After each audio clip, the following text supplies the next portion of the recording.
Hello everybody, I have here the 35mm 1.4, that old legendary Fuji lens on the X-H2.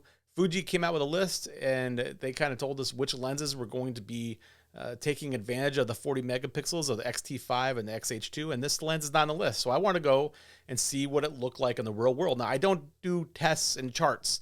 I don't do any of that stuff. It's not, number one, it's not fun. And number two, I don't think it's very beneficial sometimes. I've been burned both ways. I've heard somebody give a stellar review of a lens based on some charts that they took pictures of, and then I take the lens out and I'm just like, this is a soulless lens. And I've also stayed away from a lens that I learned to love later on after a negative review of someone saying, hey, this is not that great because of some tests and charts. So my stuff's based on real world situations. I'm going on a photo walk. I'm using a new film recipe.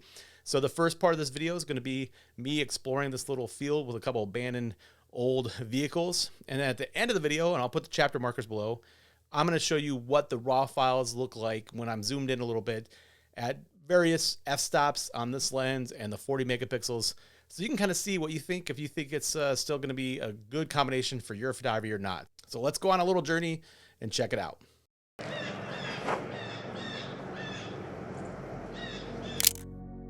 I often get tied up in some of the little details, and I think that's fun. I think that's part of the enjoyment. So I look at the overall picture, but I'm always getting closer. I'm looking at the textures, and I'm looking at the shapes and the forms that I find within these old abandoned pieces of junk that mostly exist to sit in a field and rust away until they're completely into the ground and no longer there.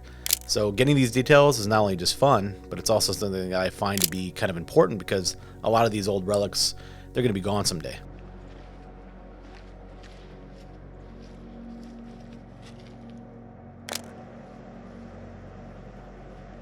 So I'm in full manual mode. I mean manual mode, everything. Shutter, aperture, ISO, also my focus. One of the great things about this viewfinder, and it's an amazing viewfinder, right? You throw it on 120 frames per second. It looks gorgeous, lots of resolution, is that it's really easy to manually focus, and it just looks incredible. So I'm pretty confident I'm getting good focus as well. And I really needed today's little trip. Lately I've been testing out this X-H2 and trying to poke holes in its autofocus, and it's been driving me crazy, and I'm forgetting about the heart and soul of photography, which is what I'm doing right now. I'm going out and I'm feeding my soul with some cool spots. I'm hearing the birds. It's beautiful out here.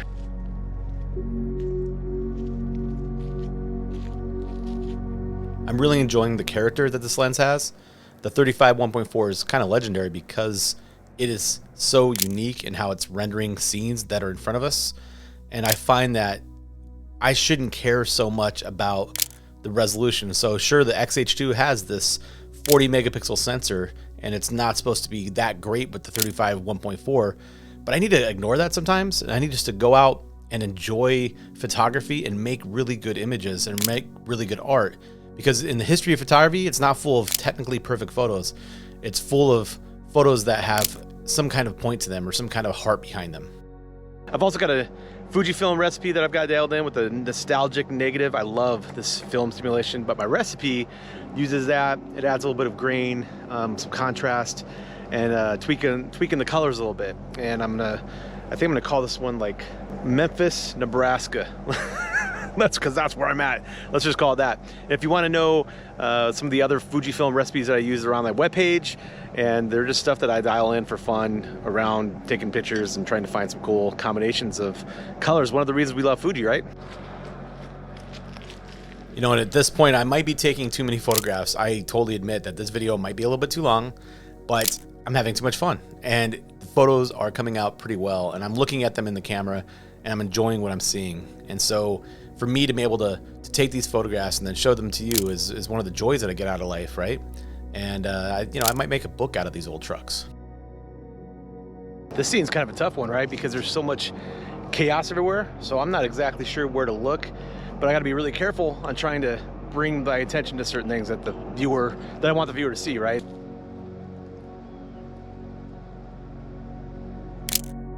Here is where I'm really enjoying this film recipe. It totally boosts the colors a little bit in these fall scenes and creates this interesting contrast between the foreground and the background, where we get a lot of vibrancy, but it seems the color almost fades, and I don't know if that's the way the lens is working or what, but I'm really enjoying how the photos are coming out with this recipe.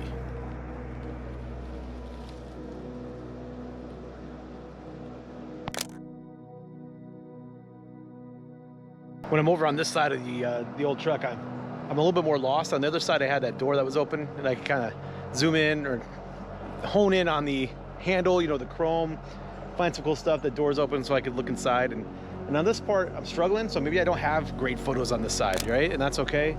But I'm still gonna try. I'm gonna take some photos because it's digital and it's pretty much free. I mean, kind of free. Unless you're like me and you have too many cameras, but I'll try and we'll see what we get. But you know, we can keep moving on and look at this truck over here too.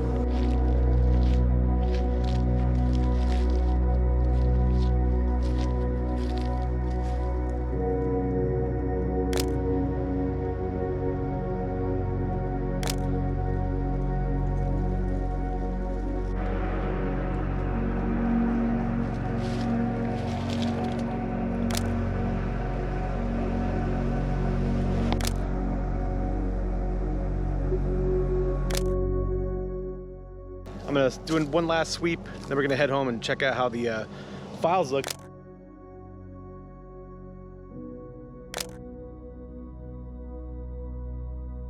And then I found this car down the street. And again, it's just being aware of your surroundings. I almost left this awesome little scene completely behind. I just happened to look to the right and there it was. So I was able to get some details. So let's go ahead and jump into a little bit about the 35 1.4 and what I found and how it performs on X-H2.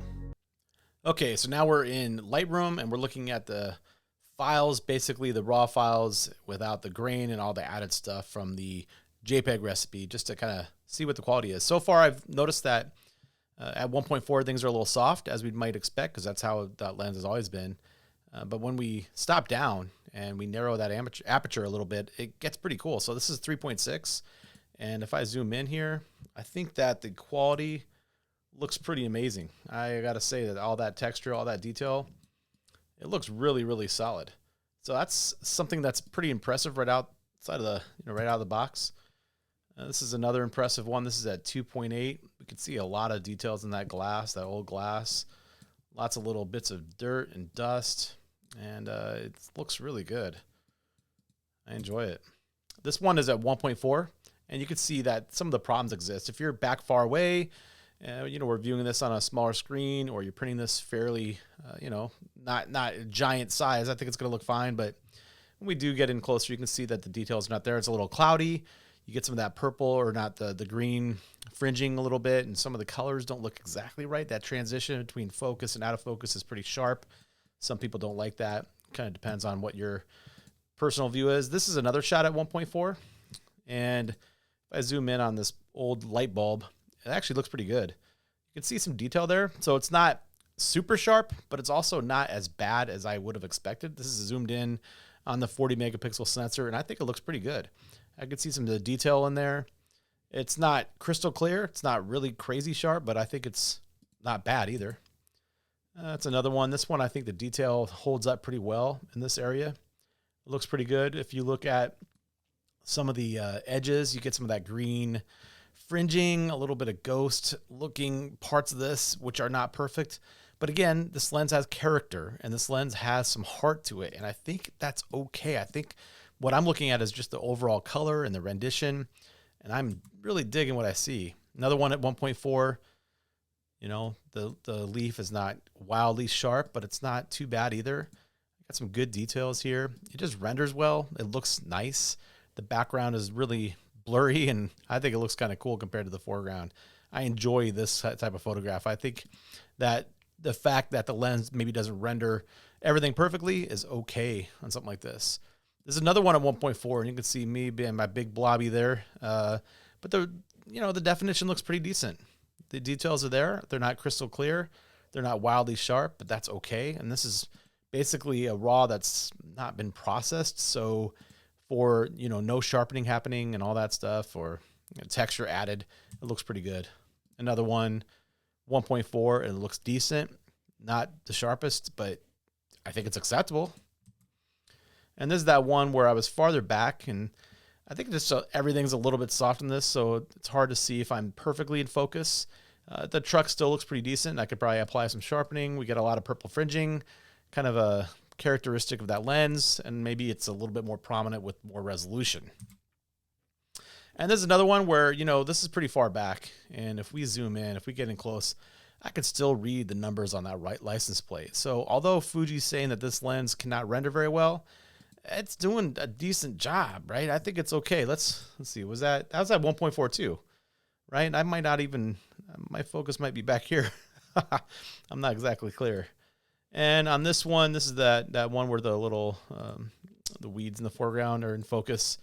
Again, they're not perfect. There's a little bit of fringing around them, but for a photo, looking at the heart and soul of the photo, I think it looks pretty decent. I think this is pretty cool. So overall, I'm really happy with the 35 1.4 on the 40 megapixels. And honestly, if you like that lens, I think you'll be happy too.